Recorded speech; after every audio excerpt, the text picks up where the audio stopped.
Musketeers, and welcome to Mondays with Mickey. My name is Mike Knigge, and I am your host, and this is the week of November 30th, 2015. This week, we return to our audio show. Yay! For those who watch or listen on a regular basis, we usually do a video show. The last couple weeks, however, we've done audio shows, and it hasn't gone unnoticed that you guys don't like the audio-only shows. So I'm going to stick with the video shows. Alright, unless I'm in a major crunch and I have to do an audio show. But for the most part, I'm going to stick with the video shows because that seems to be what you guys like. Now, we have learned lessons during these holiday seasons. There might become weeks where, right around the holiday itself that we either don't do a show or I do an audio show. But those are going to be few and far between. So, it was definitely noticed you guys weren't into it. So we're back to the video shows, and that's what we're going to do moving forward. So, this week, we're going to start getting into the nitty-gritty of Disney's Hollywood Studios.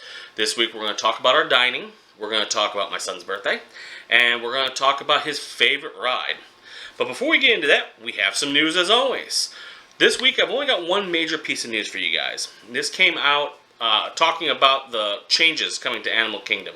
The big one is the nighttime show, because they are trying to gear the park now to have a nighttime atmosphere, a nighttime draw to the park, whereas right now 5 o'clock everyone's gone.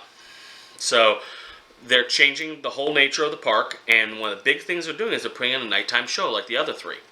This one's gonna be called Rivers of Light. Now they're reworking the tree, so the tree is interactive with the show and it will glow and do different things. But the premise of the show essentially is your hosts are going to be on these lantern-like boats, and they're going to come out in the water, out in front of the Tree of Life.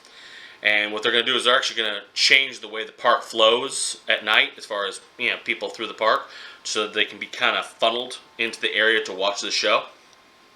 But basically, these hosts are going to come out in lanterns, and they're going to start summoning the spirits of the forest, and the whole tree is going to come to life, and there's going to be water effects around these lanterns.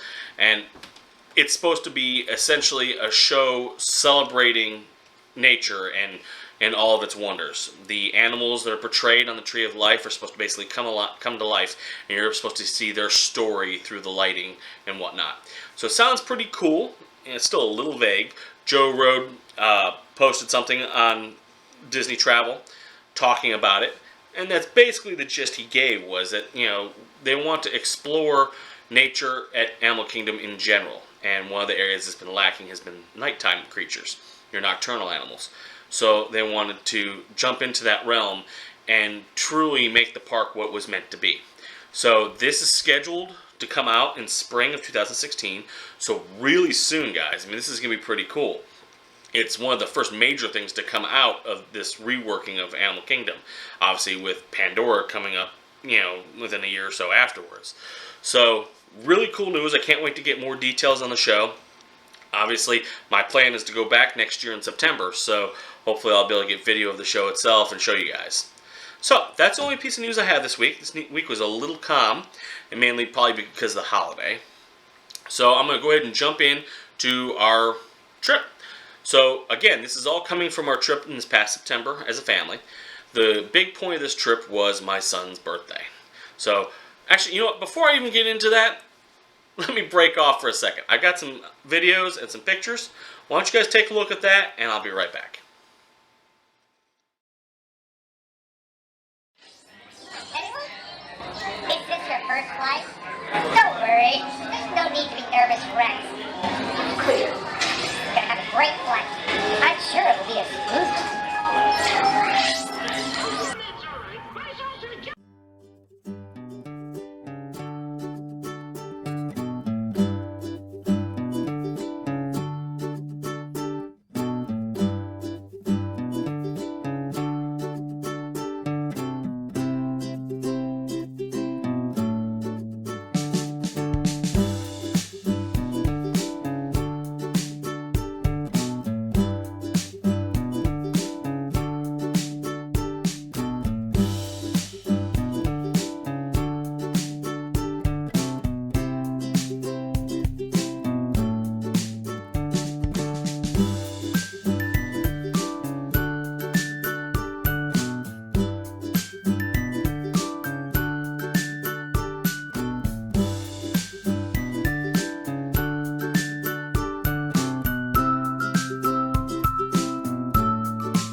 guys, welcome back. I hope you like the pictures and the videos.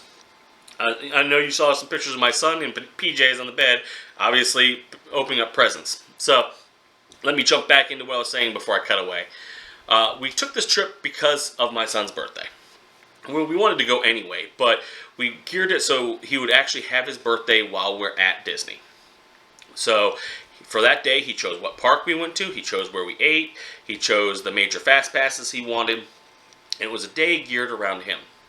So, start of the day, we did presents at home with the family, but we saved some of those presents for the trip itself. So, we had him open up presents early in the morning, and of course he chose Disney's Hollywood Studios because why? Star Tours is there, and he is a huge Star Wars fan. So we opened presents, and he had a ball with that, got some cool things, and then we went off to Hollywood Studios. The fast passes he demanded were Star Tours. He wanted to ride Star Tours a bunch of times. Now, we ended up doing it twice, but, he wanted it. So, it was his birthday. He gets what he wants. So, we rode Star Tours. Star Tours, we rode several years back, had a great time with it. We found this time around, and maybe it was because of the day or how tired we were, the 3D simulator really messed with my wife and I. It definitely gave us motion sickness. It's something that we didn't encounter as bad last trip. And then the trip before that, when I went, I encountered it. I'm not sure why. It could be the day, weather, maybe something we ate. I'm not sure. But we had some serious motion sickness with the ride. He absolutely adored it. So, of course, we stomached the second ride through it. But both visits were different because obviously they have the different worlds you can go visit and the different adventures. Right now, that's not the case because with The Force Awakens, they've added the Battle of Jakku, and I believe they've locked in Battle of Jakku temporarily, so people can experience that new world. But once they get past this period where that's not new and exciting, they're going to release it as part of the multiple worlds you can visit, multiple adventures you can take. So that wasn't available while we were there. So we got to experience the normal system where they have multiple worlds. We enjoyed it. I mean, despite the fact that we got nauseous, it was really cool. Each experience was different. You got different imagery from the Clone Wars through the more modern movies, or not modern movies, from the original movies. It was a lot of fun. We truly enjoyed it. Of course, the gift shop around Tatooine Traders was awesome. My son was drooling over the Build-A-Droid. This is something we ended up doing at Downtown Disney, or now Disney Springs. But truly a lot of fun. It's a classic experience. It's one of those things I'm really glad that they're not doing away with at Hollywood Studios, or Disney's Hollywood Studios. I'm just going to say Hollywood Studios because it's easier. I would say MGM, but that is really dated. But we really liked it. It's a must-do experience for us. Like I said, despite the nausea, it's a lot of fun. It's a motion. For those who don't know what it is, let me tell you about it. It's a motion simulator. Basically, you get into a star speeder. Basically, it's a big room on hydraulics that moves and tilts and twists and all that as you go along, and the screen shows you where you're going. So, for those who are very prone to motion sickness, this ride will kick you in the butt. I highly suggest you take some motion sickness medicine before you get on. It will mess with you. Not as bad as Mission Space in Epcot, which we'll get to that, by the way, later in a future episode. But it will mess with you. So if you're prone to motion sickness, take it. But it's pretty cool. Like I said, you get into it, and as your ship flies through the ride, the simulator moves and twists and turns, so that way you feel like you're in the ship moving and making these turns. It's a cool ride. It's a classic ride. It's been around for a long time. Obviously in recent years they added the 3D and the multiple worlds. In the past it was just your basic Death Star Trench Run 2D, still motion simulator, but it was just one thing. Now it's a whole kit and caboodle of different things. So as the new stuff for Star Wars comes out with Force Awakens, I expect this ride's going to get even more interesting. So definitely worth checking out. Even if you don't ride it, it's definitely worth going over to check out the outside of the ride, because They have the Ewok village built up next to it, and they have a gigantic AT-AT. All-Terrain Armored Transport is what it stands for. Yes, I am a Star Wars geek.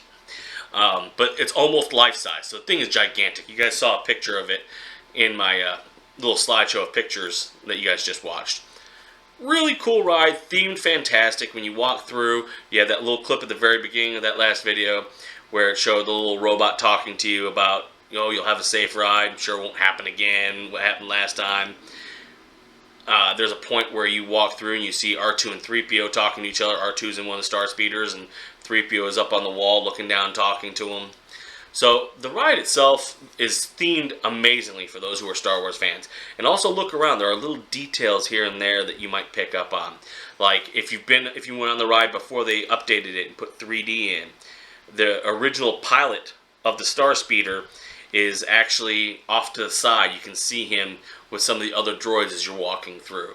So a lot of cool little nods and tidbits throughout there to check out. So if you're in Florida and you're visiting Disney's Hollywood Studios, this is a ride that is well worth checking out, as it is definitely still relevant, and especially with the new Star Wars movie coming up, it's really cool. And with Season of the Force coming up for Disney's Hollywood Studios, it'll take on a whole new enjoyment, because the whole park is going to be themed around it. So definitely a fun ride. So again, my son's birthday, that was the whole point of this trip. He wanted Hollywood Studios, and he wanted to ride Star Tours, so we did that. The things he also got to choose were our dining experiences. We ate 2 actual meals, and then we did 1 snack. The first meal he absolutely wanted to do was the Sci-Fi Dine-In theater. Now, he did this one. We did the two main meals we actually did the last time we visited Walt Disney World. Same restaurants. So, and we went back because he liked them. We visited Sci-Fi Dine-In Theater because he absolutely loved the theming. Now, the last time we visited, the food was lacking. This time, however, the food was definitely on par. Had a lot of flavor, great portions. They really took care of you. You spend some money, but they really take care of you on the food front. You get your money's worth. I did a pasta. I believe my son did chicken. My wife did a burger. Lots of variety, lots of flavor. My son got this glow ice cube that he thought was amazing. And the whole theme of the theater essentially is you're going in, you come in backstage, almost like you're on a movie set. You come in backstage, you see the walls of the facade and all that, and they definitely treat it like you're on a movie set. But when you go into the set, it's like a 50s drive-in. So all the cars, it's like a drive-in theater. You've got the huge screen in front of you, and then you've got all these 50s cars lined up. And the 50s cars are your tables. They have little tables inside the cars. You can sit and eat. There's some that are, chair pull-ups to either side in the facade of the car, from the front and the back of there, with the table in the middle. Just depending on how big your family is and how you guys want to sit. We chose to sit in a car that was more like a car. So my son and I were up front, and I was in the driver's seat, and he was in the passenger seat, and we had a little table in front. I told him it was a European car, so he felt like he was in the driver's seat. And then behind us, in the back seat, was my daughter and my wife, and they have a little table in front of them. But the whole thing is encased inside this car. So you guys got a couple pictures of us sitting in the car. My wife got some pictures of us from behind. I got some pictures of them from the front of the car, and all kind of good stuff. He loved this restaurant, not because of the food last time. He loved this restaurant because of the theme. You sit there in this drive-in theater. It looks like a starry night around you. You've got all these other cars from the same era, and you're watching vintage previews of movies on the big drive-in screen. And of course, vintage commercials, like go get your concessions from the concession stands and things like that. It's really cool. It's really dated and unique. The only negative I would say is they focus too much on the 50s sci-fis. I get the whole idea is it's supposed to be that classic sci-fi drive-in experience. I think they should take more of a cue from their Star Wars experience that they did last year during the Star Wars weekends. I'd like to see some of the trailers or clips from Star Wars movies, since they own that property. go ahead and throw them in there. Mix it in with the classic things just to break it up and stretch that reel out a little bit. Because if you stay there long enough, you're going to go through the same clips over and over and over again. And if you're doing a full-out meal where you have appetizer, dessert, all that stuff, you're going to see stuff all over again. So my only critique would be, hey, take your current set and splice in some Star Wars stuff. One, because you own the property, it makes sense. And two, it'll break it up and change it up a little bit. If Disney owns some other sci-fi properties, I'd suggest throwing clips and previews from those in, just to make it interesting and keep it up to date for the younger crowd. Plus, also to stretch that reel out longer, so that way those who are sitting for longer meals don't have to see the same thing over and over. But lots of fun, themed really well. This is one of the more popular restaurants at Hollywood Studios. So if it's something you're interested in and you're booking your dining at 180 days out, book it then, because it does become difficult. This is not a restaurant you want to try to walk up to the day of and say, hey, can you fit me in? They might be able to, but I wouldn't guarantee it. It's very unlikely. The last time we visited, we got lucky, and we walked up and we were able to get in. But that was by pure luck, and I think we had to wait like 2 hours. This time, we made reservations. So we went there because of the theming. He loved it. We actually had a great experience. The food was so much better than it was the first time. I was truly tickled to death that they had fixed that, because I was a little leery about it. We went because he wanted to go, but I was a little leery. So really good experience. The other restaurant we ate, again, this is another restaurant that we visited the last time, was the Backlot Express. Backlot Express is a quick service restaurant. And the reason we went back is, well, there's two reasons. One, they have you refill your own drinks. They actually have a drink station. You go and you can refill your own cups. So on a hot day in Disney's Hollywood Studios, having the ability to refill your drinks and get hydrated again is fantastic. So that was one of the big draws for us to go back. So we nailed a table near the soda fountains or pop machine, wherever you want to call it, and we just kept refilling our drinks and eating and enjoy ourselves. The other reason we went was, in our first trip, my son got this big R2-D2 cup holder thing. He wanted, whatever version they were offering this time. And this time around, he got Boba Fett. There was a picture of it in that slideshow. It's really cool because his cup actually fit inside that Boba Fett helmet, and the lid went over it. So, cool keepsake. We have them both. And one of these days, I'll show you guys pictures of all of our cups we're collecting from Disney, because we have a lot of them now. But those are the two main reasons he wanted to go back. Unlimited drinks, because he remembered how hot it was and he could get as much drink as he wanted. Two, he wanted that collectible thing. But the experience is cool. Other than, like I said, being quick service, the drinks are refillable, obviously, and it's just a standard quick service fare, but the food was good. We actually, because we're on the dining plan, we got a dessert, so we got the cupcakes, and Disney's all about their cupcakes right now. I got a peanut butter and jelly cupcake, and I think my wife got the strawberry cupcake. Both of them fantastic. They had a lot of flavor to them. I was actually really surprised about the peanut butter and jelly cupcake. I thought that would be gross, but no, it was actually awesome. So, really surprised there. Also, another fun surprise was, while we were eating, one of their busboys coming around cleaning up the tables stopped to talk to us. And what he was doing is he was giving us riddles to solve.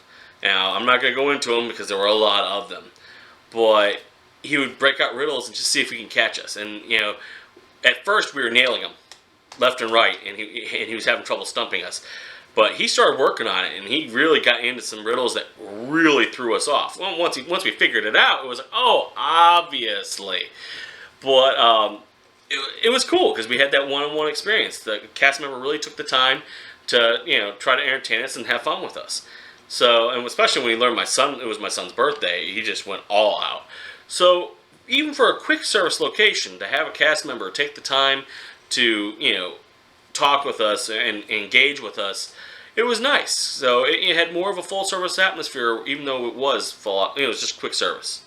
So definitely one of those I recommend kind of restaurants. It's a little out of the way, so it has its times when it's crowded and times when it's not. but the food is consistently decent.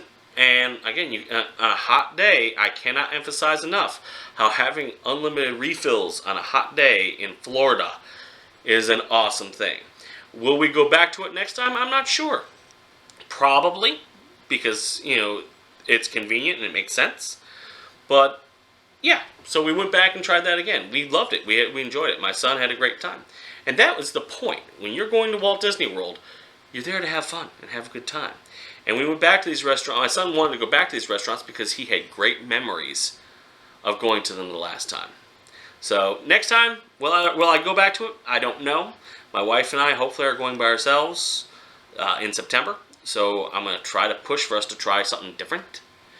But, it's definitely, they're both worth checking out. They're both worth going back to multiple times because they do a good job consistently. So those were the two meals. The last thing we did is we hit Starring Rolls Cafe for a snack. I got a slushie. It was hot. It was a smoothie or something of that nature. My wife got a chocolate-covered pineapple, which was unbelievably tasty. My daughter got a huge caramel apple. And my son got this weird marshmallow creature. I don't even remember what it was. But all of them really tasty. I got a chance to nibble on my wife's pineapple. My daughter looked at me like she would kill me if I touched her apple, but it was huge, and she loved it. My son wolfed down the marshmallow thing before anybody could even look at it. But it was a cool place. There's definitely a menu there. You can get some other stuff. And they have different baked goods and things you can get from their snacks. I have some pictures of some of the snacks, like the caramel apples. So definitely quality stuff. And most of it's there on the snack plan. On the dining plan as a snack. So it was a great thing to stop and just get something in the middle. Because like I said, we did quick service for lunch at the Backlot Express. So we ate an earlier lunch, and then before we got dinner, we were still getting kind of hungry. So we're like, okay, well, let's grab a quick snack. Grabbed that snack, and it tided us over really, really well. And it's conveniently located. If you're coming down into Disney Hollywood Studios, it's on the right-hand side. Right there, you've got the Chinese Theater right in front of you. If you look to your right at Sunset Boulevard, heading down towards Tower of Terror, it's right there at the corner. So it's kind of in the hub of Disney's Hollywood Studios. So you can go from that snack to anywhere in the park relatively quickly. So it's very conveniently located, and there's a broad variety of snacks available. Well worth checking out if you got time. Another thing that we didn't eat here, we didn't get anything as far as food is concerned here. We did check out the Writer's Nook at Disney's Hollywood Studios. It's adjacent to the Sci-Fi Dine-In theater. We did that right after we finished eating, which is why we didn't eat anything in the Nook. But it's really cool. It's kind of like, I hate to use the term because they actually are at Disney's Hollywood Studios. It's kind of like a Starbucks. It's a little coffee shop kind of thing. They've got books you can buy.